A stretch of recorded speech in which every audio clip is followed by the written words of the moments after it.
Bonjour tout le monde, bienvenue dans une vidéo un peu particulière. C'est la première fois qu'on fait ce format, peut-être qu'il sera amené à être renouvelé. Je veux, avec vous, qu'on lise un article scientifique. C'est un exercice qui est un peu compliqué, qui est un peu technique, qui s'apprend. Moi j'ai mis beaucoup de temps dans mes études avant de lire vraiment des articles de bout en bout. Vous verrez que ça peut aussi être un petit peu fun si on s'y prend. Donc on va regarder un petit peu ensemble ce que c'est qu'un article, comment c'est constitué, comment on s'y retrouve, c'est quoi les repères. On fera des allers-retours éventuellement avec Internet pour se renseigner. Et puis on va faire ça sur un sujet qui, me semble-t-il, peut vous intéresser. C'est une revue qui passe en revue, comme son nom l'indique, les travaux qui s'intéressent à comment est-ce qu'on fait pour réduire la croyance dans les théories du complot. On peut utiliser différents types de méthodes pour armer les gens, pour les rendre plus résistants à des récits dont on sait qu'ils sont faux, dont on sait qu'ils ont des structures qui ressemblent à des conspirations. Donc le complotisme est défini, hein, c'est la rhétorique, l'attitude, la tendance à expliquer des phénomènes par l'action de groupes secrets, cachés, puissants et malveillants. On n'est pas complotiste ou on ne l'est pas. C'est pas tout ou rien. Il y a tout un spectre, toute une gradation entre des gens pas du tout complotistes qui pensent qu'il y a des complots nulle part et puis ceux qui les voient partout. Et puis la plupart des gens sont naturellement entre les deux et ils ont bien raison parce que les complots ça existe. Mais si votre réflexe premier c'est de dire ceci que je ne comprends pas ou ceci qui m'agace, je l'explique avec un complot, alors bon. Du coup, on va s'intéresser à une étude publiée en 2023, dont le titre en anglais, alors on va le faire ensemble, The Efficacy of Interventions in Reducing Belief in Conspiracy Theories, a Systematic Review, publié dans PLOS ONE. Alors PLOS ONE, c'est Public Library of Science, la librairie publique, la bibliothèque publique des sciences. C'est un site qui est l'un des principaux sites où maintenant on publie des études. C'est un papier qui a 4 auteurs, Kian O'Mahony, Marianne Brassil, Gillian Murphy et Connor Linehan. Quand on est face à un tel papier, première question, quelle est la revue? Donc la revue c'est PLOS ONE, elle a plutôt une bonne réputation. Si on se demande, on va sur Internet, on tape le nom, PLOS ONE, donc on peut aller sur le site carrément de la revue. On a des infos, c'est pas forcément ce qu'il y a de plus fiable. On peut éventuellement regarder s'il y a des sites qui parlent. Ah, Wikipédia parle de PLOS ONE, on peut regarder. Et ça donne une idée alors d'abord de l'impact factor. L'impact factor, c'est le facteur d'impact. C'est un chiffre que je ne vais pas vous expliquer ici. C'est un chiffre qui évalue l'importance de la revue dans le champ disciplinaire. Plus l'impact est fort, plus les articles publiés sont cités. Et jusqu'à présent, en tout cas, c'est un facteur important, jugé important pour évaluer la qualité générale d'un papier. Ça s'appelle de la bibliométrie. C'est comme ça qu'on évalue un CV. C'est par le nombre de papiers que vous publiez dans des revues qui ont des forts impact factors. Mais c'est une manière de faire qui est très mathématique, très théorique et qui, dans la pratique, est quand même pas idéale. Et donc, je suppose que dans l'avenir, on va s'en débarrasser. Mais bon, ça reste un indice important. On a le nombre de papiers publiés, 22 000 en 2016, 30 000 en 2013, donc beaucoup d'articles publiés dans cette revue. Et elle a l'avantage, cette revue, d'être une revue ouverte, donc il n'y a pas de paywall, il n'y a pas de mur de paiement, c'est-à-dire que le papier, lorsqu'il est publié, vous et moi, on y a accès librement. L'un des piliers de la recherche, c'est le libre accès aux résultats et aux analyses. Et il y a beaucoup de revues qui sont payantes, donc qui violent l'un des piliers principaux de l'éthique en sciences. Donc PLOS ONE respecte ça. Ça implique que les auteurs doivent payer. Donc le laboratoire qui veut publier dans PLOS ONE doit payer un truc comme 1500 ou 2000 $ pour les frais de publication, de mise en page, etc. Mais il n'y a pas de commerce derrière. Alors que la plupart des grosses revues que vous connaissez, Science, Nature, on ne paye pas pour publier, mais on paye pour avoir accès. Et donc, les gens qui travaillent dans des laboratoires qui n'ont pas beaucoup d'argent, qui ne sont pas abonnés, ils sont baisés, ils n'ont pas accès à la recherche, et ça viole un des principes de la recherche. Donc, les gens qui publient dans PLOS ONE, a priori, sont des gens qui ont compris l'éthique de la recherche plus que les autres.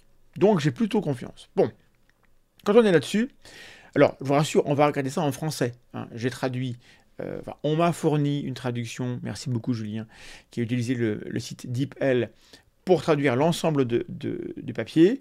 J'ai tout relu et j'ai corrigé parce que la traduction n'est pas parfaite. Et donc on regardera le papier en français, mais d'abord on regarde comment il est sur le site. Donc on a la date de publication, c'est important pour savoir où on le situe. Est-ce que ça vaut le coup de le citer ou est-ce qu'il vaut mieux aller regarder des travaux plus récents? Un papier sur un sujet très très chaud qui aurait plus de 5 ans, plus de 10 ans, c'est un papier qui peut-être est périmé. Là, il date de cette année. Bon, et c'est une review. Alors c'est quoi un article qu'on appelle une review, une revue en français? Vous avez différents types de papiers. On dit papier, même si maintenant c'est souvent numérique. Les articles, en gros. Vous avez l'article de recherche de base, le plus courant, qui est « Je fais une expérience, ou une série d'expériences, ou une étude, ou une série d'études. J'analyse tout ça, j'ai des résultats. Je publie en expliquant le contexte, en fournissant mes méthodes, mes données brutes, mes calculs. J'analyse ça et je discute ces résultats, on regarde ce qu'on sait autour de la littérature et je conclus. Et je fournis un papier, donc avec introduction, matériel et méthode, résultats, discussion, conclusion. Et dedans, tout est fourni pour qu'on comprenne exactement pourquoi j'ai fait ça, comment j'ai fait ça et ce que j'ai trouvé.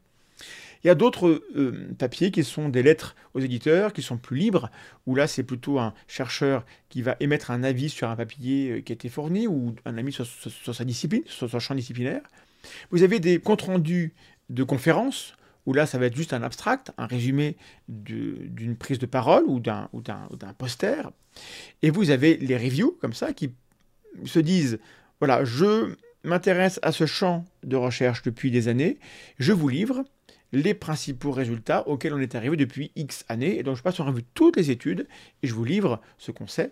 Et il y a aussi la méta-analyse, qui est une sorte de revue, mais qui est un peu différente, qui va aller creuser dans les données et qui va réanalyser l'ensemble des données sur une question précise et fournir la réponse, ce qu'on pourrait appeler consensuelle. La méta-analyse, c'est ce qui est censé irriguer, pondérer de manière importante le consensus lorsqu'il existe. Voilà. Là, on a une revue, c'est-à-dire c'est une étude qui s'intéresse à des études préexistantes, à leurs conclusions, et qui les compare pour essayer de tirer une tendance générale si elle existe. On peut télécharger le PDF, vous avez accès, ce sera en anglais, la recherche, dans la plupart des grandes disciplines, elle se fait en anglais. Là, c'est une recherche en psychologie, on le sait quand on s'intéresse à qui sont les auteurs, vous avez ici la liste des auteurs, et vous avez les informations. Donc là, vous avez la manière dont on peut citer l'article. Quand on veut citer un article, il faut le faire dans les règles, donc on donne les auteurs, l'année, le titre, la revue, son nom, et puis les références pour retrouver l'article dans la revue, et vous avez les informations sur les auteurs. Alors, ouais, elles ne sont pas là. Alors, en fait, je les ai, ces informations, dans un onglet différent, mais en fait, vous cliquez sur le nom des gens, et là, vous avez donc le rôle qu'il a eu dans le papier. Est-ce que c'est quelqu'un qui a contribué à l'ensemble des travaux ou seulement à une partie du travail ou de la rédaction? Et vous avez son affiliation, et là, ça vous donne une idée de son travail. Donc là, monsieur Khan O'Mahony, il est affilié à l'école de psychologie appliquée de l'université de Cork en Irlande. Donc, c'est un psychologue. Et les autres sont également des psychologues. Voilà. C'est la même université. Ian Murphy, c'est encore en Irlande, c'est la même université. Et Connor Linehan, c'est tous pareil, tous de la même université, ce sont tous des psychologues. Donc c'est une revue de psychologues sur des études en psychologie. On va la regarder le papier en français, traduit. Donc le papier s'appelle The Efficacy of Intervention in Reducing Beliefs in Conspiracy Theories, a Systematic Review, et en français, l'efficacité des interventions visant à réduire la croyance dans les théories du complot, une revue systématique. Je ferai des pauses, évidemment, pour commenter un petit peu. Je vais essayer de vous montrer un peu comment, lorsqu'on est chercheur ou vulgarisateur, comment on lit un papier pour en tirer quelque chose, pour alimenter un travail, l'écriture d'un article de recherche ou d'un article de vulgarisation. En général, on va lire le titre, l'abstract, on va regarder un peu où est-ce que c'est publié, l'année, etc. Et puis on va aller directement aux conclusions pour voir ce qu'on peut en tirer, et éventuellement on va les grappiller dans la discussion pour comprendre l'articulation de ce qui est fait par rapport à ce qui était connu avant. Et si vraiment on veut aller dans le détail, on va aller regarder les autres chapitres, qui sont le matériel, les méthodes et les résultats, où là le chercheur il décrit par le menu ses méthodes et ses résultats, et globalement c'est pas ça qu'on lit en premier.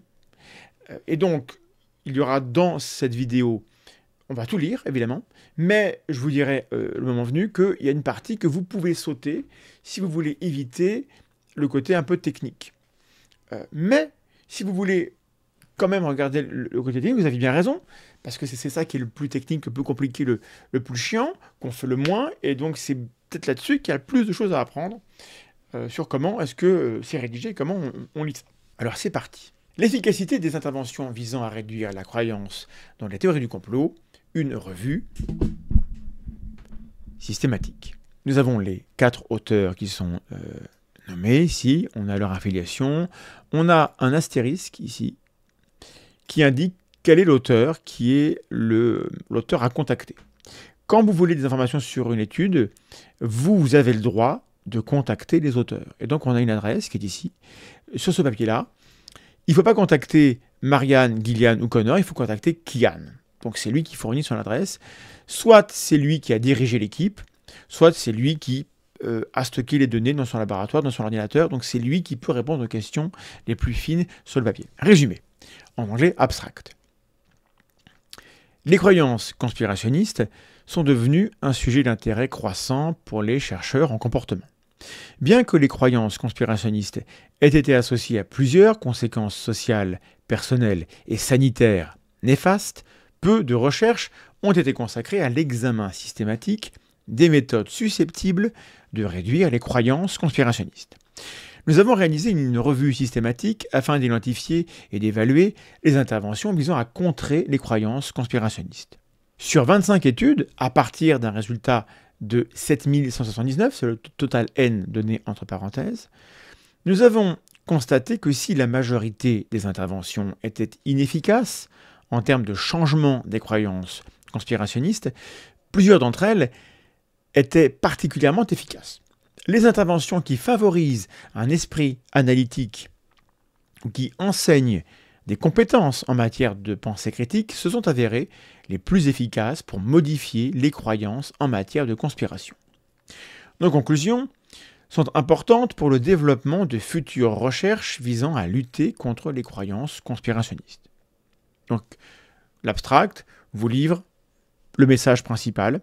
La plupart des méthodes utilisées pour contrer les croyances complotistes, sous-entendu celles qui sont liées à des récits complotistes faux ou trompeurs, eh ben, ça ne marche pas. On est assez peu efficace pour retirer ces idées et ces récits faux de la tête des gens. Mais il y a des méthodes qui marchent plutôt bien, et donc ils vont nous livrer cela dans leur article. Alors, ensuite on a l'introduction, qui a pour but de donner un contexte. Quel est le contexte dans lequel ces gens travaillent? Pourquoi cette étude-là est importante? Pourquoi est-ce qu'ils l'ont faite? Les croyances conspirationnistes sont définies comme un ensemble de croyances qui expliquent les événements importants par des complots secrets de groupes puissants et malveillants. Ceux qui veulent une définition, vous l'avez. Moi, j'en ai un peu marre des gens qui disent « Mais le complotisme, c'est mal défini, ça n'existe pas, c'est une insulte. » Non, le complotisme, ça correspond à ça. C'est très bien défini, c'est très bien connu et c'est étudié depuis longtemps. Par exemple, divers groupes d'individus croient que l'alunissage de 1969 était un canular monté par le gouvernement des États-Unis et que le remède contre le cancer a été découvert mais qu'il est tenu secret. Les croyances conspirationnistes sont souvent associées à des conséquences négatives sur le plan personnel, social et sanitaire. Par exemple, les croyances conspirationnistes sont associées à une réticence à recevoir un vaccin Covid-19 et à un moindre respect des règles de santé publique. Là, donc vous avez des petits numéros, 4, 9, 1, 2, 3, je vais y revenir, ce sont les références.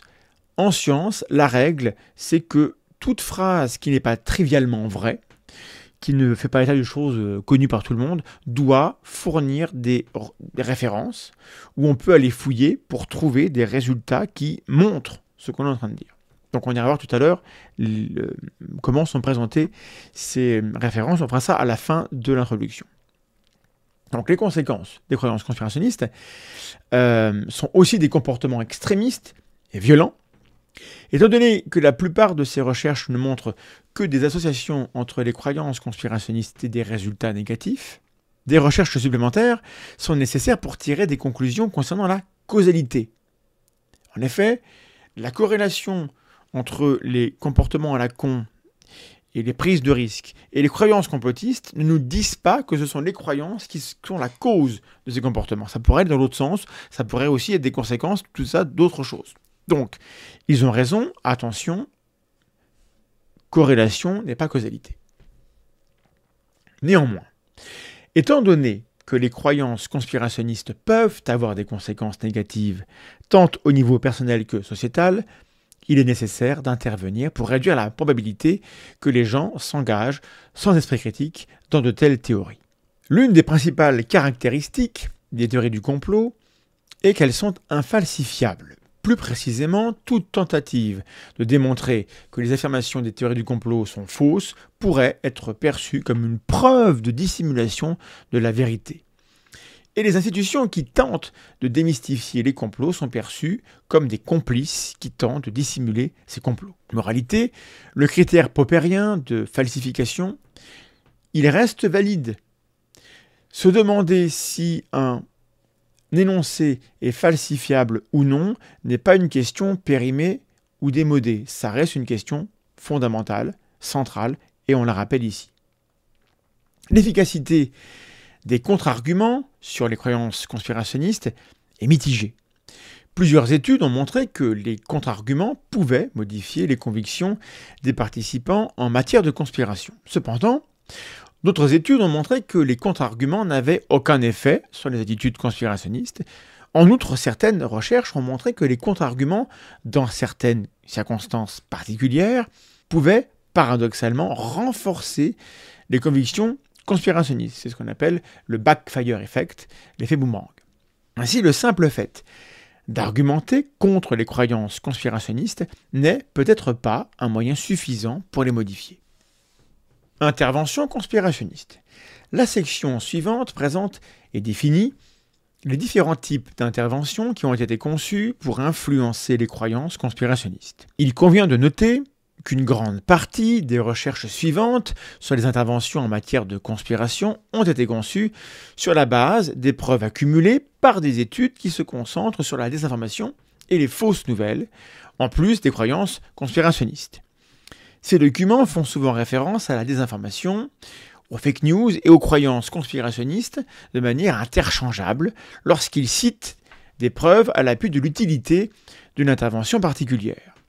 Bien que les auteurs de cette étude estiment que la désinformation, les fausses nouvelles et les croyances conspirationnistes sont des phénomènes distincts, la caractéristique commune des études dans ce domaine est qu'elles tentent de modifier des croyances qui persistent, même lorsqu'il existe des preuves suffisantes pour les contrecarrer. La première catégorie d'intervention conspirationniste est celle des inoculations informationnelles. La théorie qui sous-tend cette intervention suggère que de la même manière qu'un vaccin protège contre la maladie, une inoculation informationnelle consiste en un démenti préventif. L'inoculation consiste à donner aux participants une forme affaiblie de l'argument de la conspiration, ainsi que des points qui réfutent les affirmations faites dans l'argument. Ainsi, alors qu'un contre-argument direct ou un démenti tente de confronter les croyances conspirationnistes après que les personnes ont été exposées aux théories du complot, une inoculation informationnelle confronte les croyances conspirationnistes avant l'exposition. Des expériences antérieures ont montré que ces inoculations sont efficaces pour réduire la croyance dans les fake news et les ragots politiques, ainsi que les croyances dans les conspirations. Une méta-analyse a également montré que les inoculations représentent globalement un moyen efficace de mettre à l'épreuve la persistance des croyances. dans des situations où les participants ne seraient pas disposés à modifier leurs croyances malgré des preuves contradictoires. L'amorçage est un autre type d'intervention couramment utilisée pour modifier les croyances en matière de conspiration. Les interventions d'amorçage manipulent expérimentalement les états psychologiques des participants avant qu'ils ne soient interrogés sur leurs convictions en matière de conspiration. Par exemple, Swamy et al. Alors pause, qu'est-ce que ça veut dire ce et al ici-là? Et al, c'est du latin qui veut dire et alias, donc et alias et les autres. Swamy et al, ça veut dire Swamy et ses collaborateurs. Swamy et les gens de son équipe ou d'autres équipes qui ont travaillé avec lui. Donc ce papier, il est écrit par monsieur ou madame Swamy et d'autres personnes. Si c'était deux, on aurait Swamy et Dupont. Et quand on est 3 auteurs ou plus, en général, on met et al. Et l'ensemble des noms des auteurs est indiqué à la fin de l'article dans la section référence qu'on ira voir juste après. Bien. Par exemple, donc, Swamy et al. Ont constaté que le fait d'inciter des participants à s'engager dans une réflexion analytique modifiait de manière significative la probabilité qu'ils soient d'accord avec les croyances en matière de conspiration lorsqu'ils étaient testés.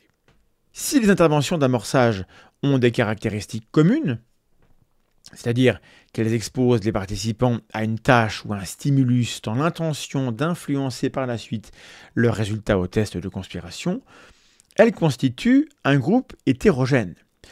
Certaines interventions d'amorçage cherchent à modifier la cognition d'une personne en lui administrant des tâches qui augmentent la concentration et la pensée analytique.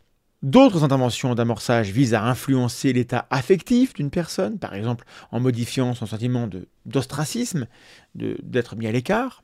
Certains chercheurs considèrent l'amorçage comme une autre forme d'inoculation informationnelle, car il s'agit également de traitements administrés avant que les participants soient exposés aux théories du complot. Un certain nombre d'interventions similaires à celles mentionnées ci-dessus, telles que l'encouragement à la pensée laborieuse, effortful thought en anglais, donc en gros des encouragements à activer son raisonnement, à se poser des questions, à être dans une attitude active par rapport à un exercice et pas être juste en train de se laisser porter par son intuition. Donc certaines interventions de ce genre ont réussi à réduire la susceptibilité à certains biais cognitifs associés à la croyance au complot, par exemple le sophisme de conjonction. Je ne le développe pas. Toutefois, il est difficile de tirer des conclusions sur la manière dont ces interventions modifient les processus cognitifs sous-jacents à la croyance au complot, étant donné que nombre de ces études ne font que mesurer le degré d'adhésion des personnes aux théories du complot. Études en cours. Les études systématiques dans le domaine de la recherche sur la conspiration se sont généralement concentrées sur l'identification et la compréhension des différences individuelles et des facteurs prédictifs de la croyance en la conspiration. Il n'y a pas encore eu d'examen complet de l'efficacité des différentes interventions en matière de croyance dans la conspiration. Si une étude systématique s'est penchée sur les interventions en matière de conspiration, elle s'est uniquement concentrée sur l'utilisation de la persuasion narrative dans le cas spécifique des théories du complot anti-vaccins. Étant donné que les appels à lutter efficacement contre les croyances conspirationnistes répandues se multiplient, il est pertinent de passer en revue les données probantes relatives aux interventions existantes. La pandémie de Covid-19 et les théories conspirationnistes qui y sont associées ont mis en évidence les menaces potentiellement dangereuses pour la santé publique que représentent les croyances non fondées. En examinant les données probantes, nous pourrons mieux comprendre comment combattre les croyances conspirationnistes. Après cette introduction, on arrive dans la partie méthode, la partie qui explique comment on a travaillé, les critères, comment on gère les données, l'examen et la sélection des données, l'extraction et l'analyse des données, les résultats avec les caractéristiques des études, les comparaisons des différentes interventions entre elles, un graphe qui montre comment on a recherché les études dans les grandes bases de données qui répertorient toutes les études et comment on a sélectionné celles qu'on retenait pour l'analyse, et les résultats avec l'efficacité des interventions dans un grand tableau qui montre quelle intervention on a testé, les différents designs expérimentaux et qu'est-ce qu'on a mesuré dans ces études-là. Un grand tableau, des résultats analysés avec intervention visant à réduire les croyances conspirationnistes. Qu'est-ce qu'on a comme résultat? Quelles sont les statistiques? Qu'est-ce que ça donne? Est-ce qu'on a des trucs qui vont dans le même sens? Est-ce qu'on peut en tirer un consensus? Intervention visant à accroître les croyances en la conspiration, puisqu'il y a localement des travaux pour voir est-ce que tel paramètre augmente la croyance dans ces choses-là. Et enfin, discussion. Et donc, je vous invite, si vous voulez éviter les aspects techniques, à vous référer au timecode que je fournis quelque part dans l'écran, au-dessus de ma tête. Vous pouvez y aller directement. Et comme ça, vous allez pouvoir squeezer la partie méthode et résultats. Mais avant d'aller là, je vais juste revenir sur le format anglophone, pour vous montrer comment on donne des références. Donc, quand on est dans l'étude et qu'on voit que les auteurs nous parlent de travaux, allons voir la référence numéro 16 par exemple. On nous dit que pour cette étude, on trouvait que les contre-arguments pouvaient changer la croyance dans les théories du complot. Mais d'autres études ont montré que ces contre-arguments étaient sans effet, et parfois, même paradoxalement, ces contre-arguments pouvaient augmenter la croyance. On va aller regarder une des études, la numéro 17. Hop, on arrive à la fin de l'article, on a l'étude de Nihan et Hubel, publiée dans la revue Medical Care, et qui s'appelle « Les dangers de corriger les mythes à propos de la santé ». Ce qui est bien, c'est qu'ici, on peut aller regarder l'article directement. Medical Care, c'est la revue. Et on a donc 3 auteurs. C'est des gens qui s'intéressent à comment l'opinion du public se construit et notamment le fait que lorsqu'on contre-argumente, parfois on peut augmenter les croyances qu'on voulait réduire. On a un résumé qui donne le contexte, la méthode, les résultats et les conclusions. Et on n'a rien de plus parce que bien souvent les articles ne sont pas disponibles. Alors je regarde est-ce que l'article, l'accès complet, c'est uniquement pour les gens qui sont inscrits, qui ont souscrit un abonnement à cette étude. Donc là, quand on est là, je vous conseille d'aller sur Sci-Hub. Vous cherchez Sci-Hub en utilisant le navigateur Tor qui permet de contourner certaines restrictions sur les sites. Et vous avez une bonne chance que Sci-Hub, qui pirate les abonnements des grandes universités américaines, malheureusement, l'accès est payant.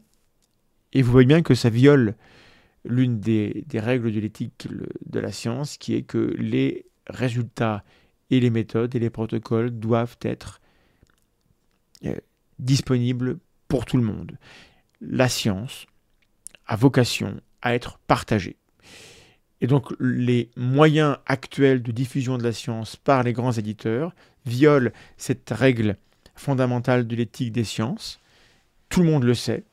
Tout le monde sait que c'est un problème. Mais c'est une industrie qui pèse des milliards. Et on n'arrive pas à s'en débarrasser pour l'instant, mais beaucoup de gens dans les laboratoires s'y essayent. Et je veux bien me faire l'écho sur la tranche en biais des différents efforts qui sont faits dans ce sens pour améliorer tout cela, parce qu'il y en a, ils existent. Bref, maintenant on va passer à la partie méthode. Donc c'est là où éventuellement vous pouvez zapper pour aller directement à la discussion. Nous on va passer une bonne demi-heure, je crois, à lire tout ça. Alors on va pas lire en détail le tableau, mais le reste, on va le lire. Traduit plus ou moins bien.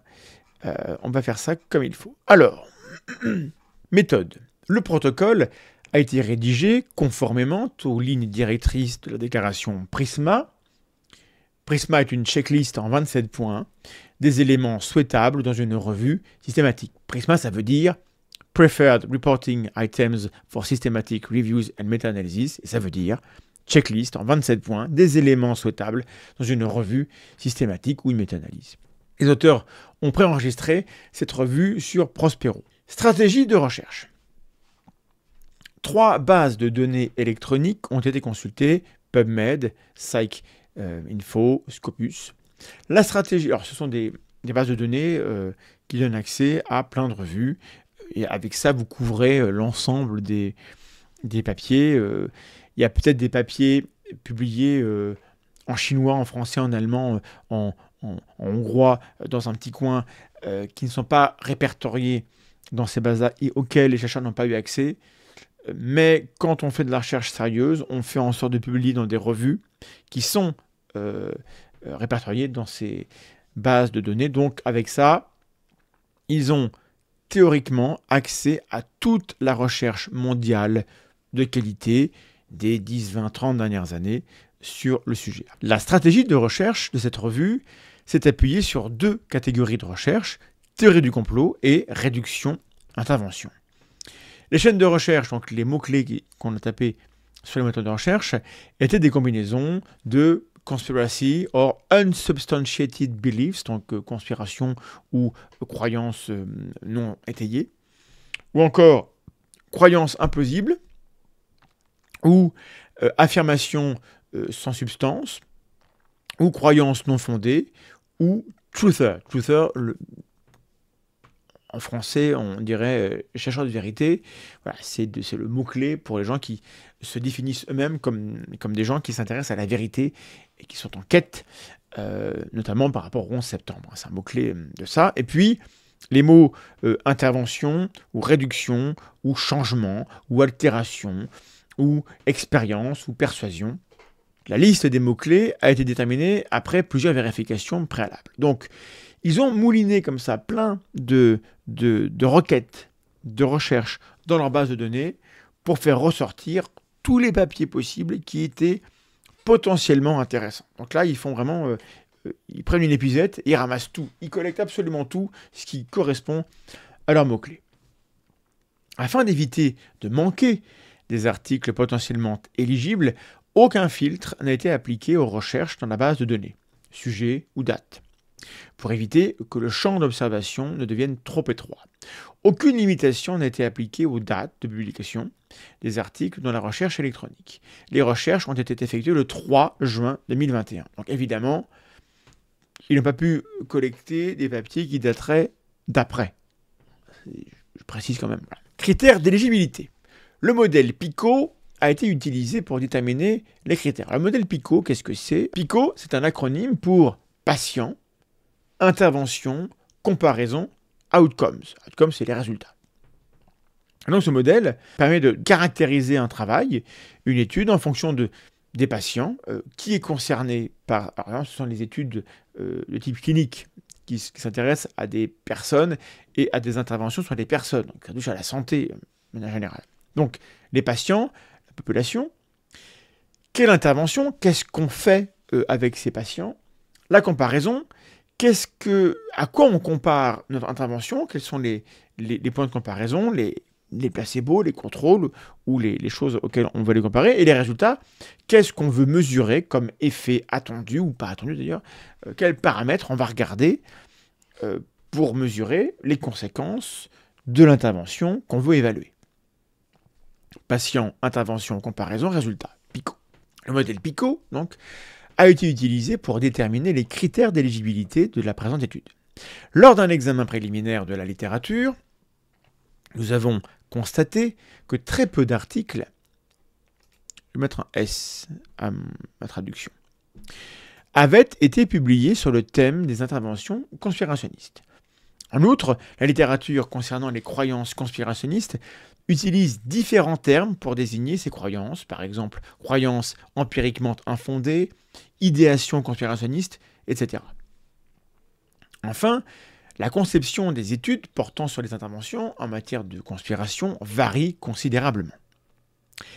Les auteurs ont donc conclu que l'utilisation de critères d'inclusion-exclusion stricts exclurait des articles potentiellement utiles de cette revue, et ont donc opté pour des critères d'inclusion larges afin d'atténuer cette possibilité. Les critères d'inclusion de cette revue étaient les suivants, et donc on revient au modèle PICO, population, intervention, comparaison, résultat. Population, donc les adultes de plus de 18 ans, et les participants ne souffrant pas de troubles cliniques ou psychiatriques. Intervention inclut une mesure de la croyance en la conspiration. Les mesures générales et spécifiques ont été acceptées. Ensuite, conditions expérimentales ou stimulus utilisés dans l'intervention qui consiste à influencer la mesure de la croyance au complot. Comparateur, on va comparer une condition de contrôle entre les groupes ou à l'intérieur des groupes. Et enfin, les résultats, on veut évaluer la différence de croyance en la conspiration entre les conditions expérimentales et les conditions de contrôle. Les critères d'exclusion de cette revue étaient les suivants. Alors, c'est un petit peu le miroir de ce qu'on a vu avant. Les participants âgés de moins de 18 ans, les populations cliniques, malades. Au niveau de l'intervention, on a retiré tout ce qui était études de corrélation et mesures d'observation. On voulait vraiment avoir quelque chose qui soit de l'intervention. Comparateur, on a exclu les études sans condition de contrôle, sans référence pour la condition d'intervention expérimentale. Et au niveau résultat, ils ont tout gardé. Il n'y a pas de critères d'exclusion au niveau des résultats. Gestion des données. Les références ont été collectées dans PsycInfo, PubMed et Scopus. Les références ont ensuite été importées dans EndNote. EndNote, c'est un logiciel qui sert à classer, répertorier, trier des références scientifiques où on peut trier les choses par rapport aux auteurs, au papier, à des mots-clés, à l'abstract, etc., ou à l'année. Bref, c'est vraiment un outil qu'on utilise, qu'on découvre souvent lorsqu'on fait sa thèse. Moi, je l'ai utilisé pendant ma thèse. Donc, les références importées dans EndNote, où elles ont été examinées pour détecter d'éventuels doublons, parce qu'en effet, parfois, une même étude est répertoriée différemment dans les différentes bases de données, ça peut arriver. Une fois les doublons supprimés, les références restantes ont été exportées vers Covidence. Donc, un autre logiciel que lui, je ne connais pas. Examen et sélection des données. Le processus de sélection a été mené à l'aide du logiciel en ligne de gestion des revues systématiques Covidence. Le processus de sélection s'est déroulé en 2 phases, à savoir la sélection du titre et du résumé et la sélection du texte intégral, conformément aux normes Prisma. 2 évaluateurs, COM et MB, et là, je vous invite à vous rappeler du nom des auteurs du papier. Kian O'Mahony, c'est OM, et MB, c'est Marianne Brassil. Donc quand vous avez des lettres comme ça correspond aux initiales de nos auteurs. Donc Kian et Marianne ont examiné les articles sur la base du titre et du résumé, puis du texte intégral. Les votes contradictoires, donc lorsque les 2 auteurs n'étaient pas d'accord, ont été résolus par un 3e évaluateur, GM, et GM c'est Gillian Murphy, c'est le 3e auteur, qui a pris la décision finale concernant l'inclusion des articles. La fiabilité inter-évaluateur, donc la comparaison des chercheurs entre eux, a été évaluée à l'aide du coefficient kappa de Cohen. Alors, le coefficient kappa de Cohen, c'est des stats. Moi, j'ai jamais été très très bon en statistiques. C'était pas mon point fort en tant que chercheur lorsque je l'étais. Alors, l'information sur le kappa de Cohen, je peux vous la donner ici. Vous tapez kappa de Cohen et vous trouvez des infos. Vous avez une page Wikipédia. En statistique, la méthode du kappa mesure l'accord entre observateurs lors d'un codage qualitatif en catégorie. Voilà, donc il y a une méthode qui est standardisée pour évaluer si, lorsqu'on a 2 ou 3 personnes qui jugent un ensemble de données, est-ce que leurs jugements sont cohérents ou est-ce que ça ne va pas. Le niveau de concordance a été jugé moyen, le cas est de 0,4. Pour la sélection des titres et des résumés, et important pour la sélection du texte intégral. Donc, il y a 2 critères, soit on retient les papiers sur la base juste du titre, ou alors on va lire les données. Lorsqu'on juge uniquement sur le titre, les jugements peuvent être différents, mais lorsqu'on juge sur le texte intégral, lorsqu'on lit l'article, là, les gens ont un avis qui se rejoint. C'est cohérent. Plus on a d'informations sur l'article, plus on a de chances de tomber d'accord dans un jugement. Donc tout va très bien. Dans un premier temps, 16 articles ont été retenus après examen du texte intégral. Toutefois, en raison de la nature générale des critères d'inclusion, un certain nombre d'études ont été jugées éligibles, mais ne disposaient pas de suffisamment de données pour être analysées. Un 2e examen des articles restants a donc été effectué pour vérifier si chacun d'entre eux disposait de données suffisantes pour être analysés. Les études qui ne contenaient pas suffisamment de données pour calculer le dé de Cohen. Alors, le dé de Cohen, c'est encore un truc... alors, si vous voulez des stats, vous allez lire ça. C'est le second livre de Nathan Heukendahl de la chaîne Les statistiques expliquées à mon chat, qui maintenant tient la chaîne Le Chat Sceptique. Et c'est un bouquin de stats. Il enseigne les stats à l'université. Son bouquin, je l'ai reçu il y a peu de temps, je ne l'ai pas lu. Je lui ai fait entière confiance. Ça m'a l'air intéressant. Il faut, quand on maîtrise les statistiques, on peut beaucoup moins être manipulé par les gens qui manipulent des chiffres. Être savant en statistiques, c'est avoir les clés pour ne pas se faire avoir. Et moi, je reconnais que là-dessus, mes compétences sont insuffisantes. Voilà, je reconnais. Donc, il faudrait que je lise le bouquin. Voilà. Vous savez ce que c'est que l'acrasie? L'acrasie, c'est un truc important. J'en parle dans ce bouquin-là, l'acrasie. Voilà. Bon, comme ça, la pub est faite. Bref, le dé de Cohen donc, a été mesuré pour évaluer si des articles qui n'avaient pas été inclus méritaient de l'être. Voilà. Un article a été exclu car il présentait des résultats numériques uniquement sous forme de graphiques, ce qui rendait difficile l'extraction de valeurs exactes. 2 articles ont été exclus car aucune information pertinente n'a pu être obtenue pour notre analyse. Après avoir vérifié que les articles contenaient suffisamment de données, 13 articles au total ont été inclus dans l'analyse finale. Extraction et analyse des données. Un certain nombre d'articles inclus dans l'examen comprenaient plus d'une étude, ce qui conduit à un total de 24 études. Donc on a 24 études dans 13 articles. Les données suivantes ont été extraites des études. 1. Les caractéristiques de la publication, telles que le nom des auteurs, la revue et les dates de publication. 2. Les caractéristiques démographiques, telles que l'âge moyen, le pays, la population cible des sujets de l'étude. 3. Caractéristiques de l'intervention, quel type d'intervention utilisée, quelle mesure de la conspiration a été effectuée, et une évaluation de cette mesure. Est-ce qu'elle a été plutôt spécifique ou plutôt générique? Pourquoi il me marque 25 alors qu'il disait 24?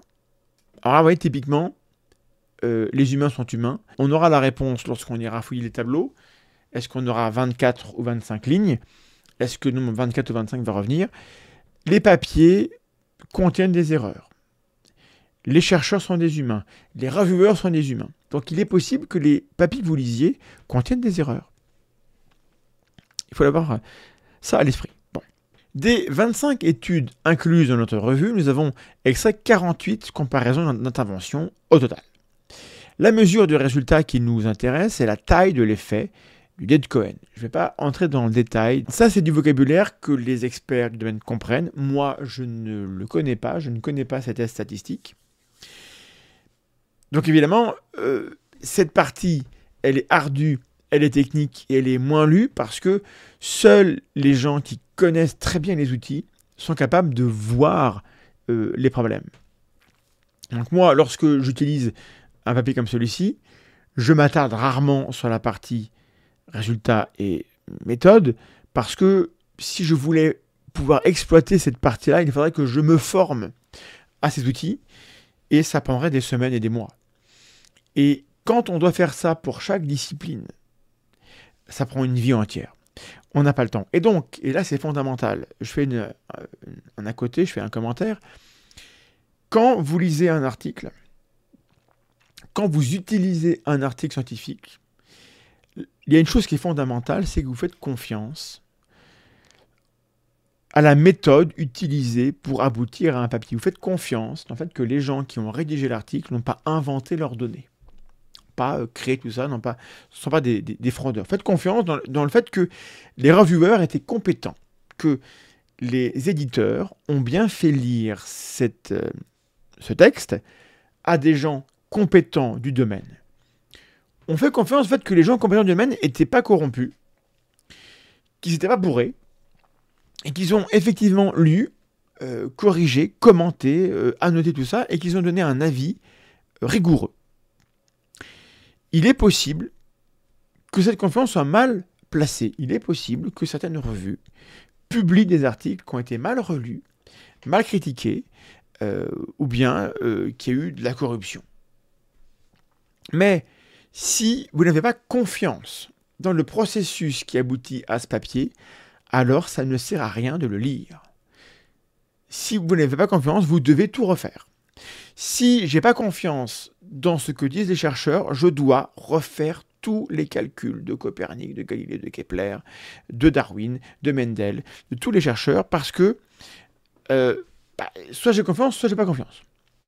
Et donc, c'est pour ça que la recherche, c'est un monde dans lequel la fraude est possible. Parce que les gens qui travaillent font confiance aux autres. Parce que la fraude, c'est l'exception. Parce que quelqu'un qui fraude, sa carrière, elle est finie. Et malheureusement, parfois, on fraude et la carrière, elle n'est pas finie.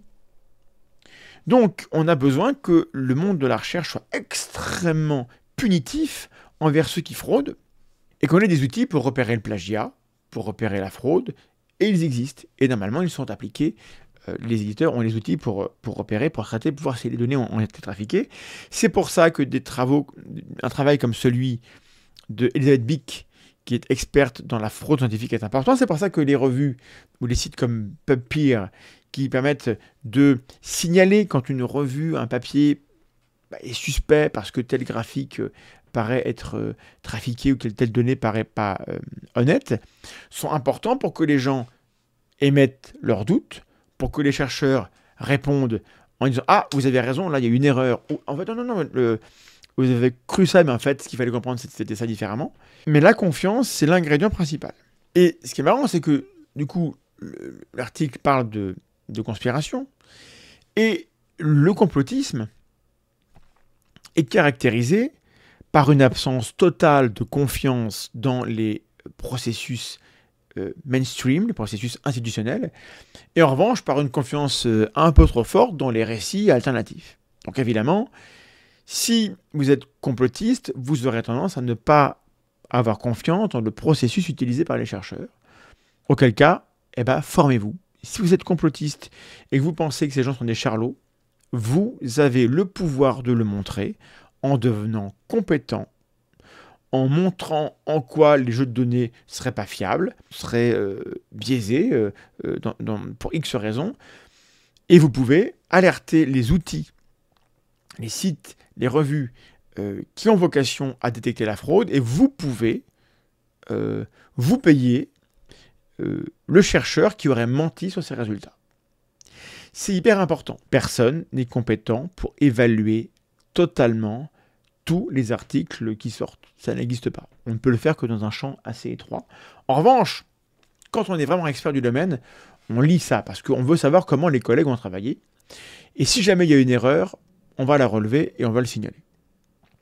Donc, comme disait Richard Feynman, la science, c'est la croyance dans l'ignorance des experts, mais c'est aussi la croyance dans le fait que les experts, entre eux, ne se laissent rien passer, se critiquent et sont capables de détecter les problèmes.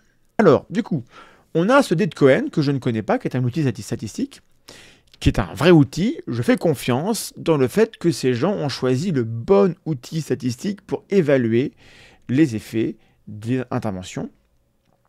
J'ignore s'ils ont raison, je ne sais pas, mais je fais confiance. Et je suis obligé de faire confiance, sinon il faut que j'apprenne tout moi-même et que je refasse l'expérience. C'est compliqué. Donc, le dé de Cohen a été calculé pour chaque comparaison à l'aide de Microsoft Excel. Lorsque les données étaient insuffisantes pour calculer la valeur de D, la signification statistique a été utilisée pour indiquer si l'intervention avait réussi à induire un changement de croyance. L'évaluation de la qualité a été réalisée à l'aide de l'outil Risk of Bias Tools 2. Je ne connais pas cet outil, mais encore une fois, il donne la référence. Et s'il donne la référence et s'ils l'ont utilisé, c'est que c'est pertinent pour ces experts-là pour trier les données qu'ils avaient à évaluer. Pour éviter les répétitions, le risque de biais a été appliqué aux 25 études plutôt qu'à chaque comparateur, car chaque comparateur a fait l'objet du même processus de randomisation et de la même mesure dans leurs études respectives. Résultat. Caractéristiques des études. Sur les 13 articles retenus, la majorité a été réalisée dans les pays anglophones, États-Unis, Royaume-Uni, Les autres études ont été menées en France, donc 2 études, une en Hongrie, une en Macédoine, une à Hong Kong et une en Belgique. Il convient de noter qu'étant donné que la majorité des études ont été réalisées en ligne, un certain nombre d'entre elles n'ont pas utilisé d'échantillons provenant de leur pays d'origine. Sur les 3 études menées au Royaume-Uni, 2 étaient composées d'échantillons provenant des États-Unis. En outre, la seule étude réalisée à Hong Kong a également fait appel à des participants des États-Unis. Toutes les études ont été publiées entre 2013 et 2020. Comme le montre l'évaluation du risque de biais, voire figure S1, donc la figure S1 c'est figure supplémentaire 1, le S est pour supplémentaire, on verra tout à l'heure, c'est pas dans mon document mais c'est dans l'article initial. La plupart des études n'ont pas été préenregistrées. Tous les articles ont fait l'objet d'un examen par les pairs et des versions en langue anglaise étaient disponibles. Cette revue, donc l'article que nous lisons, vise à identifier les différentes interventions qui ont été étudiées pour remettre en question les croyances conspirationnistes. Nous avons identifié un certain nombre de types d'interventions différents dans l'étude. Le premier type d'intervention était l'inoculation d'informations. Ces interventions d'inoculation comportaient 2 variantes différentes. L'une attirait l'attention sur les inexactitudes factuelles des théories du complot, et l'autre décrivait les erreurs logiques du processus de pensée qui sous-tend les croyances conspirationnistes. Le deuxième type d'intervention identifié est l'amorçage. Comme pour les interventions d'inoculation, les interventions d'amorçage ont également connu plusieurs variantes. L'une d'entre elles utilise l'amorçage comme moyen de manipuler le sentiment de contrôle des participants. Quand je me sens en contrôle de ma vie, ou au contraire, lorsque j'ai un sentiment d'absence de contrôle, est-ce que je crois plus ou moins au complotisme ? Ces interventions d'amorçage du contrôle étaient généralement associées à une deuxième tâche d'amorçage pour examiner comment le sentiment de contrôle interagissait avec d'autres variables. Une autre variante des interventions d'amorçage consistait à induire un état d'esprit analytique chez les participants en leur faisant accomplir certaines tâches nécessitant une acuité mentale, par exemple lire des polices de caractère difficiles à lire. Le troisième type d'intervention identifiée était les contre-argumentations. Ces interventions ont adopté l'approche consistant à fournir des contre-arguments aux croyances conspirationnistes. Un certain nombre de variantes comprenaient des arguments qui faisaient appel au sens de l'empathie des participants en décrivant les conséquences négatives que les croyances de conspiration peuvent avoir. Une autre a tenté d'argumenter contre les croyances de... Alors, les croyances de conspiration, en gros, ce sont les idées complotistes. Donc, une autre a tenté d'argumenter contre les idées complotistes en ridiculisant ceux qui y croient. Enfin, un certain nombre d'interventions autonomes ont été trouvées dans notre échantillon qui ne correspondaient à aucun des types d'interventions décrits ci-dessus, telles qu'une intervention éducative et une intervention d'étiquetage. Une vue d'ensemble des caractéristiques de chaque étude de la revue est fournie dans le tableau S1. Passons maintenant à l'efficacité des interventions. Aperçu des interventions incluses.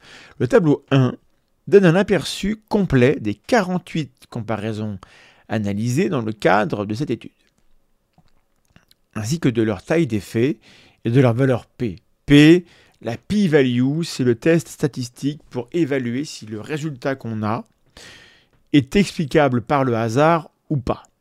En général, on met la barre à 0,05 ou 0,01, qui correspond à 5% ou 1% de chance que le résultat qu'on a obtenu soit dû au hasard. Quand vous avez une p-value inférieure à 0,01, vous avez moins d'une chance sur 100 ou d'un risque sur 100 pour que le résultat soit dû au hasard, et donc 99% de chance que le résultat soit dû à la condition que vous avez isolée. En gros, évidemment, parfois, c'est pas aussi propre que ça, et évidemment, parfois, lorsque vous n'avez pas de chance, le hasard est la vraie cause de ce que vous mesurez. De l'importance de croiser les choses. Toutes les comparaisons analysées dans cette revue ont utilisé des mesures autodéclarées de la croyance conspirationniste. Les mesures de la croyance au complot se répartissent en 2 catégories. Les mesures générales et les mesures spécifiques. Les mesures générales mesurent la disposition générale d'un individu à l'idéation conspirationniste en fonction de son adhésion au thème conspirationniste. Par exemple, le fait que certains événements sont le résultat d'un petit groupe malveillant qui contrôle le monde.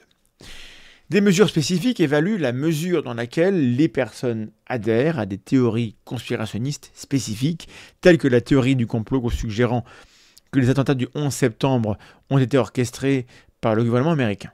Comme ces deux types de mesures varient, il convient de noter que les implications d'une diminution des scores sur une mesure spécifique par rapport à une mesure générale peuvent être différentes. En outre, les corrélats des deux types de mesures diffèrent. Une intervention qui modifie la façon dont une personne adhère aux théories du complot anti-vaccination n'affecte pas nécessairement son score sur une mesure de l'idéation générale du complot. Comme indiqué précédemment, les mesures générales des croyances conspirationnistes sont plus stables et moins malléables que leurs équivalents spécifiques. Environ 60% des études ont utilisé une forme de mesure qui examinait la croyance et l'idéation de conspiration généralisée, tandis que le reste a utilisé des mesures qui évaluaient la croyance en les théories de conspiration spécifiques. Seul un petit nombre d'études ont utilisé un modèle intragroupe, ce qui signifie que la majorité des comparaisons ont utilisé des modèles transversaux.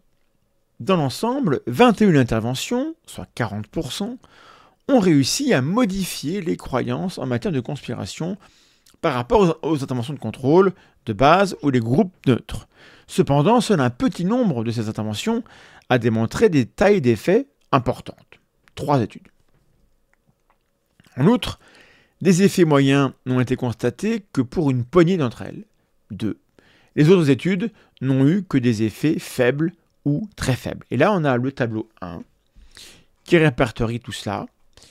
Lorsqu'on veut faire une étude serrée, lorsqu'on travaille sur le sujet et qu'on est un chercheur, on va lire le tableau.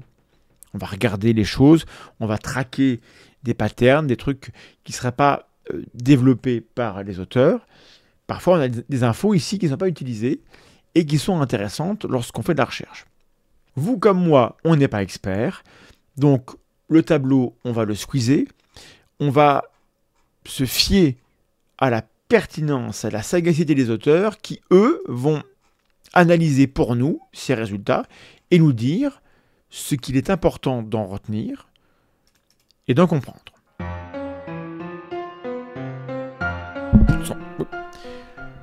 Ces contre-arguments, ce sont contre-arguments qui faisaient les contre-arguments qui faisaient. Tiens, je vous jure. Poursuivons la lecture. Dans le même article, fait de l'ampleur de l'effet de ces que les participants ne soient c'est trop dur. Pourquoi c'est si dur? Mais pourquoi c'est si dur? La majorité de ces. Poursuivons la lecture de la section résultats avec intervention visant à réduire les croyances conspirationnistes. L'ampleur de l'effet des interventions visant à réduire les croyances conspirationnistes est présentée dans la figure 2. 4 interventions visant à réduire les croyances conspirationnistes ont été omises du graphique car elles présentaient une signification statistique mais sans que le D de Cohen puisse être calculé. Il s'agissait d'une intervention d'étiquetage des conspirations, de 2 interventions de persuasion narrative et d'un module de méthode de recherche. Cette section omet également toutes les interventions qui visaient à augmenter les croyances en matière de conspiration. Environ la moitié des interventions examinées consistaient en des tâches basées sur l'amorçage. La majorité de ces interventions ont démontré un changement significatif dans les croyances en matière de conspiration. Ces effets étaient tous faibles ou très faibles. Les participants qui ont été amorcés pour être moins sensibles aux tactiques de persuasion ont montré des croyances en la conspiration significativement plus faibles lorsque l'intervention est terminée par rapport aux témoins dans 3 comparaisons expérimentales. Il a été démontré que ces effets allaient de faibles à moyens. Les interventions qui ont incité les participants à s'engager dans une réflexion analytique ont eu pour résultat une croyance en la conspiration plus faible comparée aux témoins. Cependant, les effets étaient faibles. D'autres interventions d'amorçage se sont concentrées sur la manipulation du sentiment de contrôle des participants. L'amorçage des participants, pour qu'ils aient l'impression d'avoir un plus grand sentiment de contrôle, a donné des résultats mitigés, augmentant ou diminuant les croyances de conspiration avec des effets très faibles. Environ 1/6 des interventions de l'analyse ont utilisé des méthodes d'inoculation. Toutes ont réussi à réduire les croyances conspirationnistes par rapport aux témoins, avec des effets moyens ou importants. Les inoculations qui identifiaient les inexactitudes factuelles des croyances conspirationnistes se sont révélées être les plus efficaces de toutes les interventions de l'étude. Jolley et Douglas n'ont rapporté que des effets moyens pour les méthodes d'inoculation en termes de réduction des mesures de croyances conspirationnistes. Les inoculations qui démontrent les sophismes logiques des croyances conspirationnistes se sont avérées être la deuxième intervention la plus efficace. Contrairement aux inoculations, les contre-arguments traditionnels n'ont produit que des effets faibles ou très faibles. Les contre-arguments rationnels qui décrivent les inexactitudes factuelles des théories du complot n'ont eu que des effets très faibles à faibles. Stroganov a obtenu des résultats similaires, les contre-arguments ne produisant que de faibles effets en termes de modification des croyances conspirationnistes. Ces contre-arguments se sont avérés légèrement plus efficaces lorsqu'ils comprenaient un élément supplémentaire décrivant aux participants les motivations des théories du complot et les erreurs logiques de la pensée conspirationniste. Les contre-arguments qui faisaient appel au sens de l'empathie des participants, en soulignant les dommages qui peuvent résulter des croyances conspirationnistes, se sont avérés avoir des effets très faibles, étant ainsi l'une des interventions les moins efficaces de l'échantillon. Les contre-arguments qui faisaient appel au sens de l'empathie des participants, en soulignant les dommages qui peuvent résulter des croyances conspirationnistes, se sont avérés avoir des effets très faibles, étant ainsi les interventions les moins efficaces de l'échantillon. Enfin, les contre-arguments qui tentent de ridiculiser ceux qui ont des croyances conspirationnistes n'ont également produit que de très faibles effets, en termes de réduction des croyances complotistes. Nous avons également trouvé un certain nombre de mesures autonomes qui utilisaient de nouvelles interventions pour lutter contre la croyance en la conspiration. Une étude a utilisé un cours en personne de 3 mois visant à enseigner explicitement aux étudiants comment faire la différence entre les pratiques scientifiques et pseudo-scientifiques. À la fin du cours, les étudiants de la classe pseudo-scientifique ont indiqué qu'ils croyaient beaucoup moins au complot que ceux d'une classe universitaire typique de méthode de recherche. L'effet s'est également avéré important. En outre, il s'agit de l'une des rares études comparant les sujets à eux-mêmes. C'est la seule étude à avoir utilisé un modèle longitudinal, intervalle de 3 mois entre les mesures avant et après. Une autre étude a montré que le fait de qualifier les déclarations conspirationnistes de théorie du complot plutôt que d'idées ou de scandales politiques n'avait aucun effet sur la croyance dans les théories du complot. Une poignée d'études n'ont pas rapporté d'effets D de Cohen et n'ont pas fourni suffisamment d'informations pour les calculer. Conformément au protocole, nous avons dans ce cas indiqué la signification statistique de ces interventions. Une étude portant sur les effets de la persuasion narrative sur la croyance en la conspiration s'est avérée n'avoir aucun effet significatif. Enfin, notre analyse a révélé un certain nombre d'interventions à contretemps, c'est-à-dire celles qui visaient à réduire la croyance complotiste, mais qui paradoxalement l'augmentaient. Si l'étiquetage des théories du complot n'a pas produit d'effet significatif, une étude a montré qu'il avait un léger effet sur l'augmentation des croyances conspirationnistes. De même, l'amorce d'un sentiment de contrôle plus élevé chez les participants a augmenté les croyances conspirationnistes dans une étude. Les inoculations contre la conspiration suivies d'arguments en faveur de la conspiration, bien qu'étant l'une des interventions les plus efficaces pour réduire les croyances complotistes, ont également augmenté des croyances de conspiration dans une étude, bien qu'avec un effet très faible. Intervention visant à accroître les croyances complotistes. Outre les interventions présentées dans la figure 2, qui étaient toutes conçues pour réduire les croyances complotistes, la revue a également trouvé un certain nombre d'interventions qui n'étaient pas destinées à réduire ces croyances et qui ne sont donc pas présentées dans la figure 2. La plupart de ces interventions ont été utilisées comme comparaison avec des interventions au sein de la même étude visant à réduire les croyances complotistes. Une étude a utilisé des inoculations informationnelles en présentant aux participants des arguments en faveur des croyances conspirationnistes avant de leur montrer des contenus conspirationnistes. Cette intervention s'est avérée avoir un effet moyen sur l'augmentation des croyances conspirationnistes. Dans le même article, 2 interventions ont utilisé de manière similaire des inoculations pro-conspiration, mais ont été suivies d'arguments anti-conspiration pour tester si l'ordre dans lequel ces inoculations étaient présentées influençait leur effet. Les résultats de ces 2 interventions étaient mitigés, allant d'un petit effet d'augmentation des croyances complotistes à un petit effet de diminution des croyances complotistes.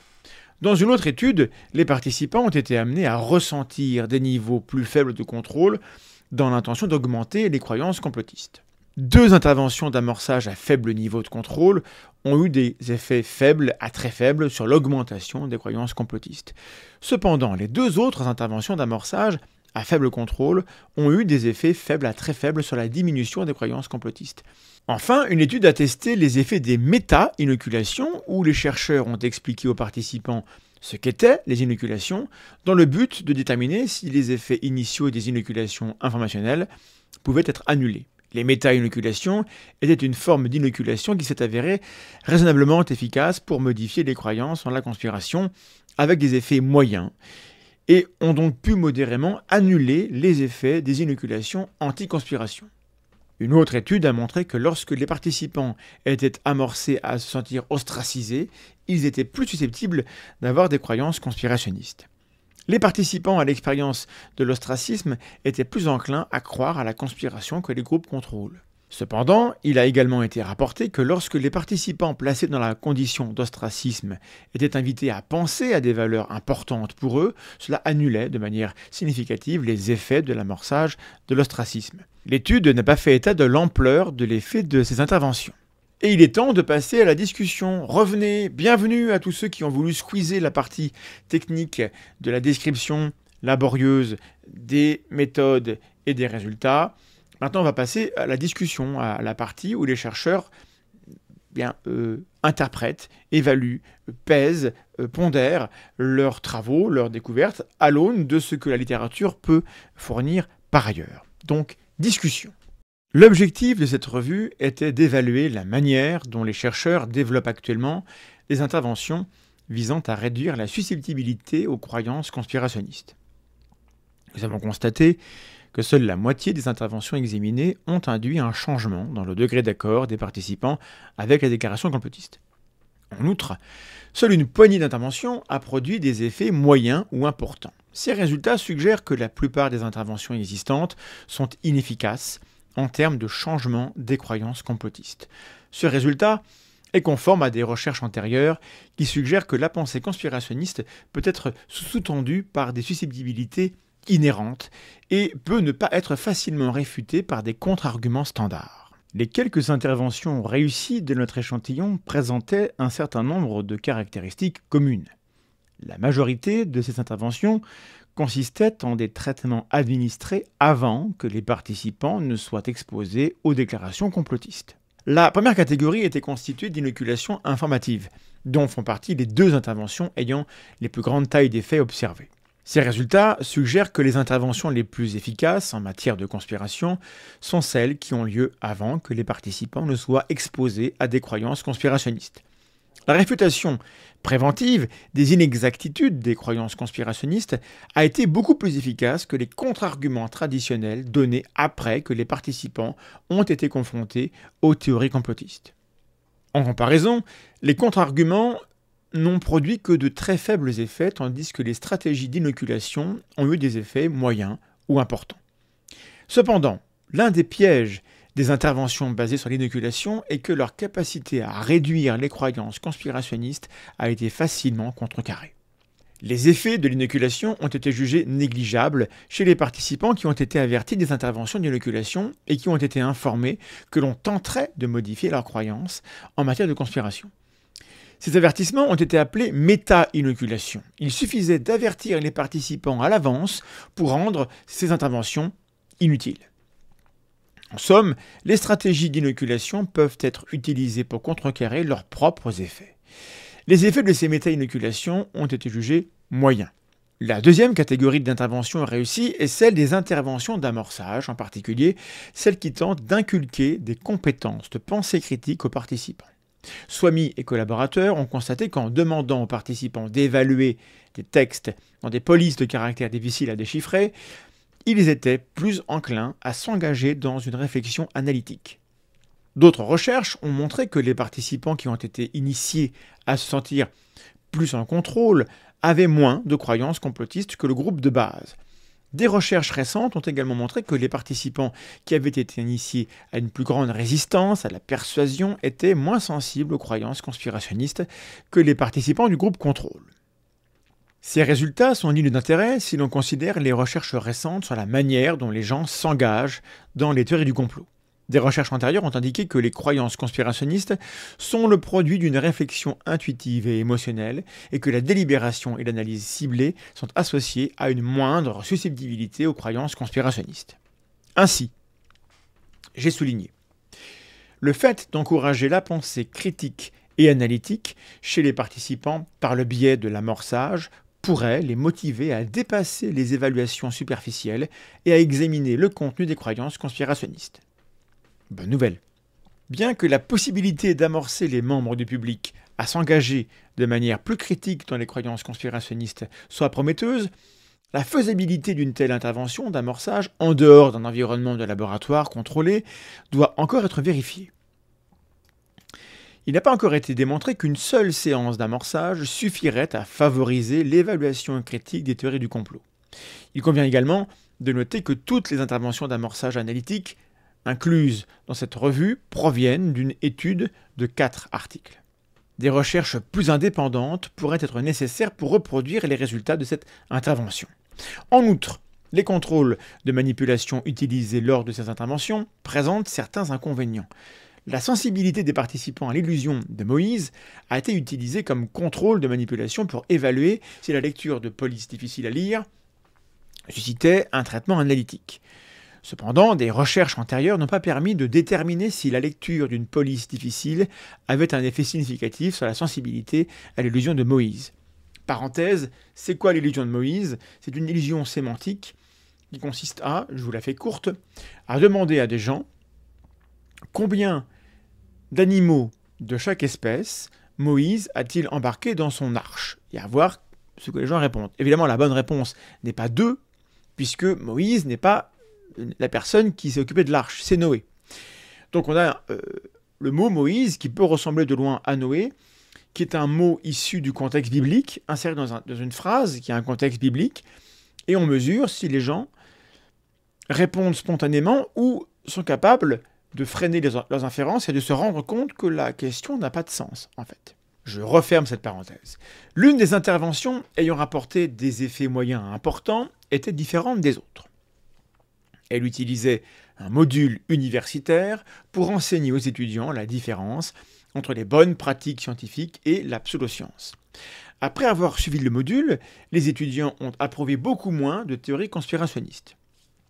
Il s'agit de la seule étude de cette revue avec une taille d'effet importante qui n'a pas administré l'intervention avant que les participants soient exposés à des déclarations de conspiration. Il convient de noter que les 3 types d'interventions les plus efficaces dans le cadre de cette étude sont difficiles à administrer dans un contexte réel. Les inoculations informationnelles doivent être administrées aux participants avant qu'ils ne soient confrontés à un récit complotiste, ce qui serait difficile à réaliser dans la pratique. De même, les interventions d'amorçage sont difficiles à pratiquer car les gens rencontrent une variété de nouvelles sources tous les jours. Enfin, les interventions éducatives exigent un effort et un engagement considérable de la part de l'éducateur et des participants. Aucune de ces interventions n'apportera de solution facile aux croyances complotistes d'un point de vue pratique. Ainsi, les recherches futures devraient examiner si les mécanismes des interventions de longue durée, tels que le module universitaire de 3 mois sur les pseudosciences, peuvent être condensés en une forme courte. La recherche dans ce domaine peut aider à combler le fossé entre les interventions efficaces, mais impossibles à implémenter, et les interventions qui peuvent être mises en œuvre de manière réaliste dans la vie de tous les jours. Afin de lutter efficacement contre la désinformation véhiculée par les croyances conspirationnistes, les futures interventions devront se concentrer sur l'élaboration d'une solution plus facile à mettre en œuvre. Limite des études examinées dans la revue. Un certain nombre de limites ont été relevées dans les études examinées dans le cadre de cette analyse. Les principales limites identifiées sont les suivantes: l'accent mis sur une seule forme de conception de la recherche, l'absence d'échantillonnage interculturel et les problèmes liés à la mesure des croyances complotistes. Tout d'abord, l'une des limites potentielles des résultats de cette analyse est l'approche adoptée pour la conception de la recherche dans les études incluses dans notre échantillon. La majorité des études de cet échantillon ont utilisé des modèles transversaux. Lorsque des comparaisons à l'intérieur des groupes ont été utilisées, elles ont été sur un intervalle relativement petit. Il n'est donc pas possible de déterminer si les effets bénéfiques des interventions constatées dans ces études resteront constants après un certain temps. Les interventions n'ont examiné que les effets à court terme. Par conséquent, il est difficile de conclure si même l'intervention la plus efficace trouvée dans cette étude sera d'une grande utilité pour lutter contre les croyances conspirationnistes, en dehors du laboratoire. Cette limitation s'applique également aux interventions visant à modifier temporairement les états psychologiques des participants, par exemple le sentiment de contrôle. Comme ces études ne visent qu'à modifier temporairement les états psychologiques des participants, on peut s'attendre à ce que les effets observés ne durent pas plus longtemps que ceux de la manipulation expérimentale. En outre, comme l'ont souligné Swire, Thompson et collaborateurs, l'un des principaux problèmes des études transversales qui utilisent exclusivement des mesures de croyance post-intervention est qu'il n'y a aucun moyen d'établir si les groupes testés étaient vraiment comparables au début de l'étude. Les croyances conspirationnistes du groupe de contrôle ou de l'un des groupes expérimentaux peuvent avoir été plus importantes que celles des autres groupes avant l'intervention. La deuxième limite que nous avons identifiée est le manque de diversité culturelle au sein des échantillons testés. Idéalement, les études qui souhaitent identifier des interventions efficaces sur le complotisme devraient utiliser des études interculturelles pour vérifier si leurs effets ne sont pas le fruit d'un contexte culturel spécifique. Les études de cette revue ont été principalement menées sur des échantillons occidentaux, la majorité d'entre elles provenant d'Amérique du Nord et du Royaume-Uni. Si certaines études comme celle de Poon et collaborateurs ont été menées en dehors de l'Occident, nombre d'entre elles ont recruté des échantillons américains en utilisant le Mechanical Turk d'Amazon. Je ne développe pas. Il convient également de noter que les 24 études incluses dans l'analyse ne représentent que 10 groupes d'auteurs. En outre, la moitié de ces études proviennent de 3 groupes de recherche, ce qui représente une source possible de biais. Enfin, de nombreuses études ont utilisé de nouvelles mesures personnalisées de l'idéation conspirationniste pour mesurer la croyance complotiste. Le manque de cohérence des mesures rend difficile la généralisation des résultats positifs de ces études. De nombreuses études ont examiné que la croyance en des théories du complot spécifiques.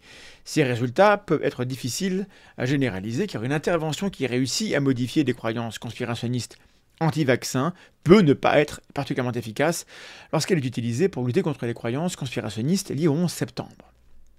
En outre, un certain nombre de mesures de croyances conspirationnistes utilisées dans ces études ont été conçues par les participants eux-mêmes, même lorsqu'il s'agissait de mesurer des croyances conspirationnistes générales.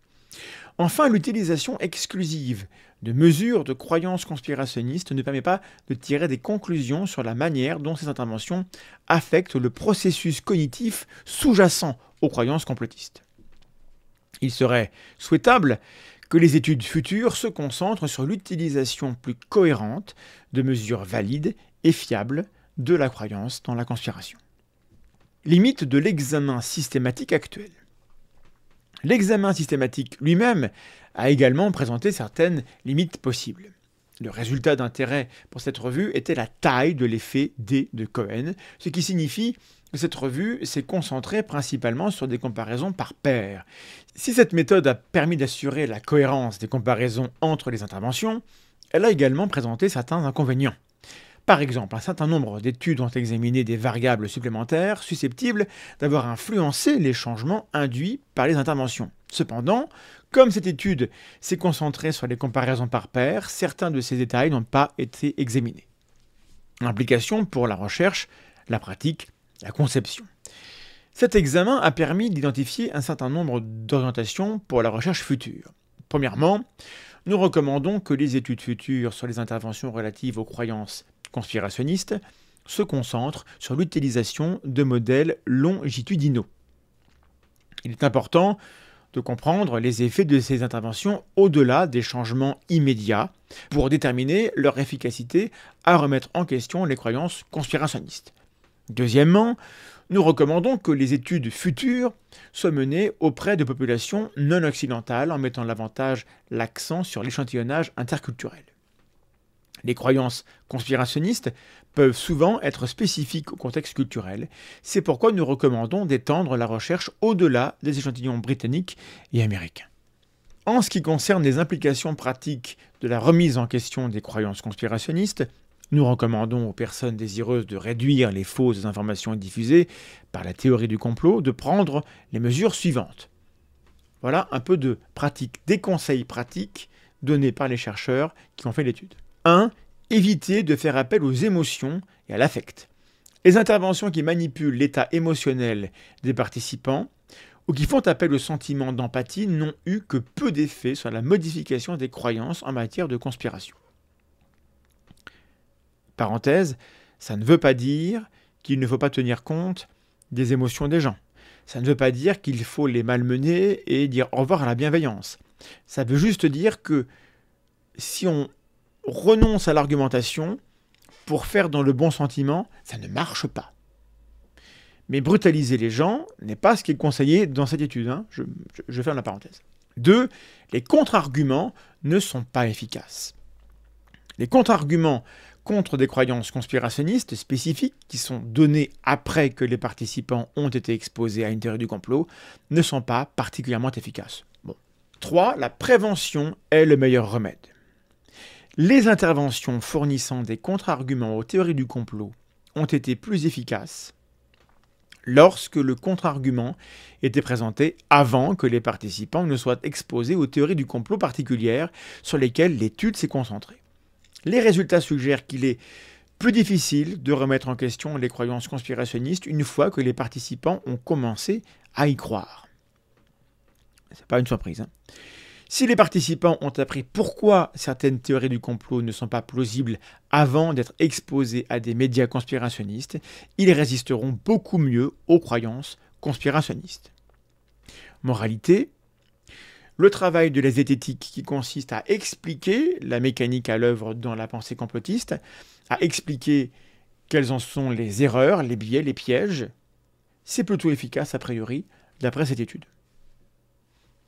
Bonne nouvelle, je trouve que c'est une bonne nouvelle. 4.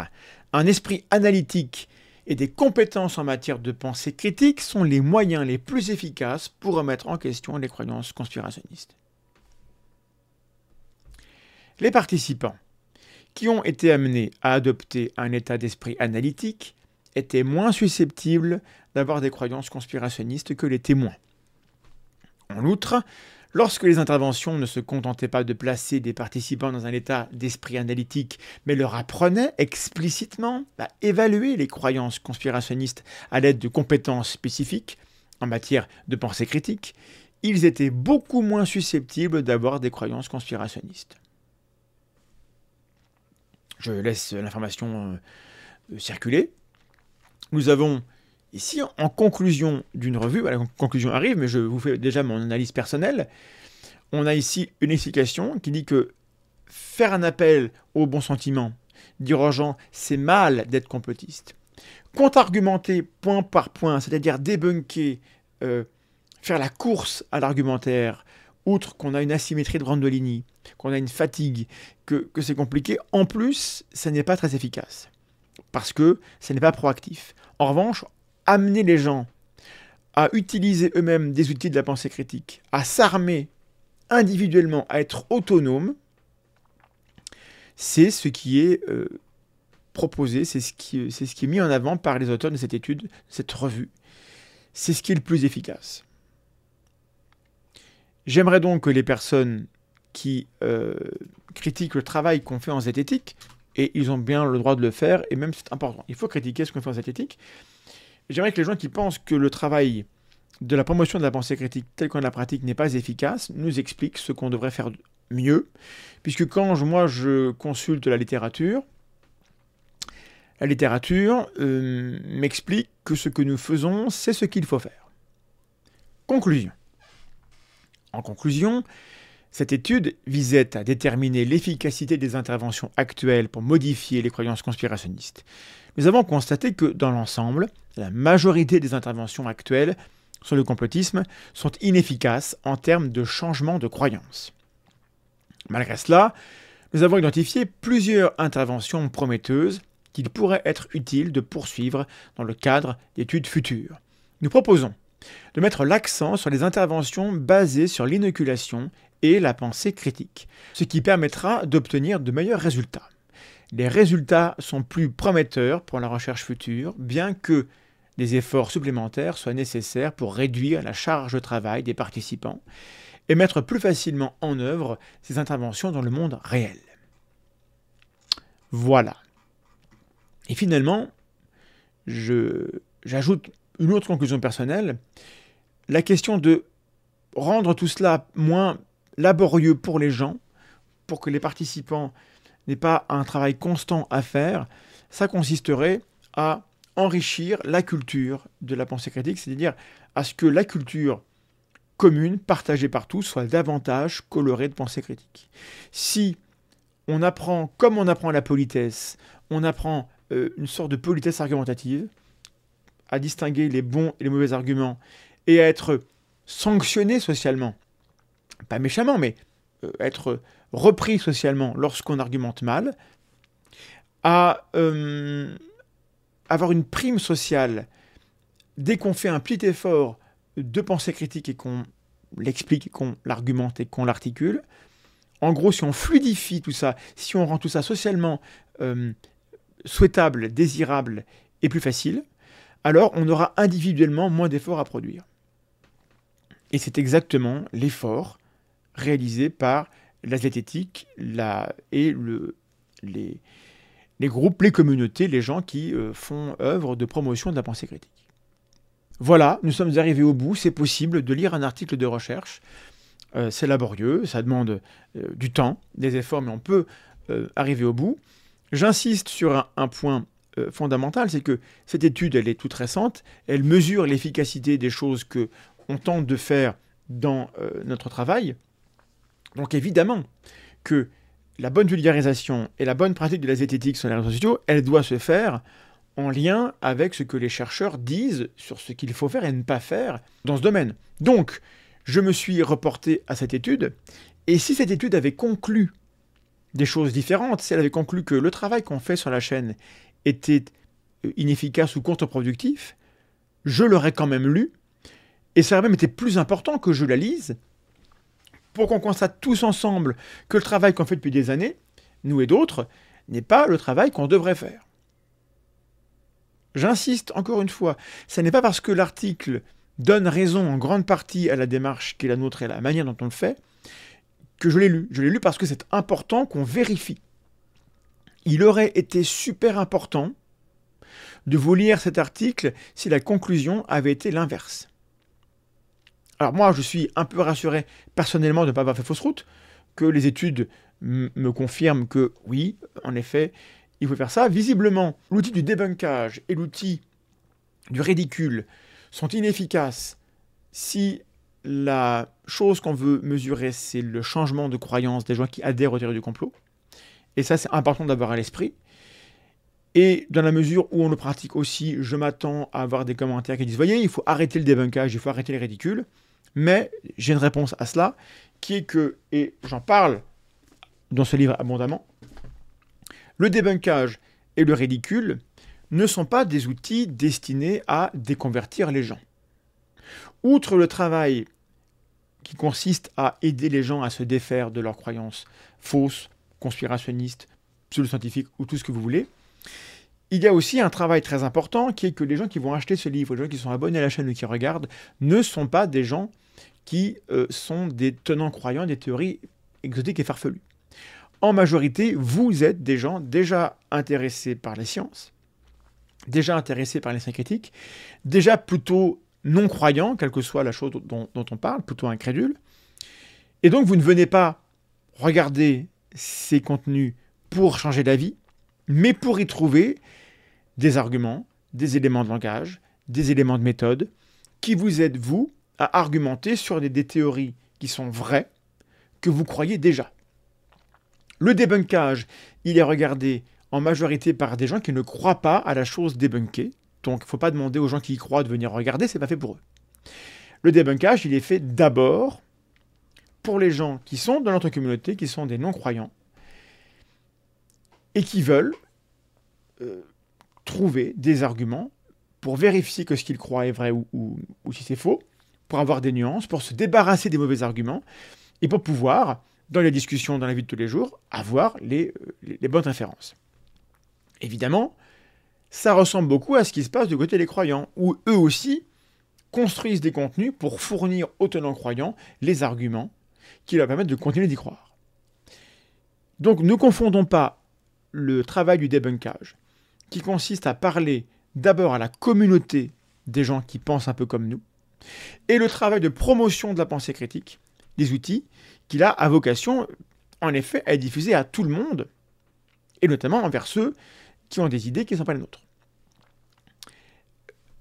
Sur la Tronchambier, j'ai décidé qu'on ferait tout ça. Peut-être que c'est là l'erreur. Peut-être que la ligne éditoriale n'est pas assez pure et qu'il faudrait qu'on fasse un choix, soit le ridicule, soit le débunkage, soit l'empathie, soit l'éducation, soit l'inoculation. Et moi, j'ai envie de tout faire, en fait. Et peut-être que ce mélange dans la ligne éditoriale n'est pas ce qu'il faudrait faire. Et donc, évidemment, cette question, je me la pose et on en discute dans la steak autour de moi. Mais tant qu'on n'a pas de très très bonnes raisons de changer la manière dont on fonctionne, ce sera difficile de changer puisque moi ça me plaît en fait ce qu'on fait actuellement. Toujours est-il que vous avez cette étude disponible sur PLOS ONE, l'efficacité des interventions visant à réduire la croyance dans les théories du complot, une revue systématique. Dans PLOS ONE, je le rappelle, est librement consultable, elle est en anglais. Vous y avez accès, donc je remercie les auteurs, les 4 auteurs qui rendent ces travaux disponibles à tout le monde. Il y a plein d'études que vous pouvez consulter également, et évidemment, ça demande quelques heures.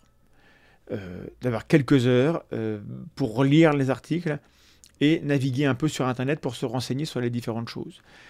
Tout le monde n'a pas le temps et les ressources pour le faire. On ne peut pas exiger des gens qu'ils aillent tous lire toutes les études qui prouvent les résultats de la science. C'est compliqué, il faut un bagage académique pour pouvoir le faire sans trop d'encombre.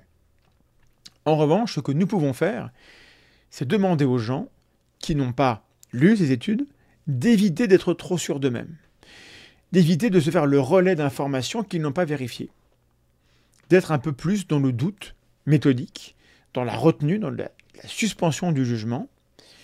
Ça permettra à tout le monde d'avoir un peu plus d'espace pour discuter et changer d'avis. Progresser vers la connaissance, c'est changer d'avis par rapport aux choses qu'on ignore. Donc, le doute est notre ami à tous lorsqu'il est pratiqué dans la bonne mesure. Merci d'avoir suivi cette vidéo. Partagez-la si elle vous semble importante, utile, etc. Pensez à soutenir le travail sur la Tronchambier via les plateformes qui sont dans la description, plateforme de financement. Je travaille pour vous, hein, si c'est vous qui financez tout ça. Ça a pris du temps. Et ce temps-là, je l'ai grâce à vous. Merci mille fois. Je fais un travail formidable. Hein. C'est pas drôle tous les jours, mais c'est formidable d'avoir le droit de choisir ce que je fais de mon temps, notamment cette vidéo-là. Voilà. Prenez soin de vous. Attention aux idées que vous acceptez de mettre dans votre tête, comme d'habitude. Et puis abonnez-vous, quoi. À bientôt et des bisous si vous en avez envie.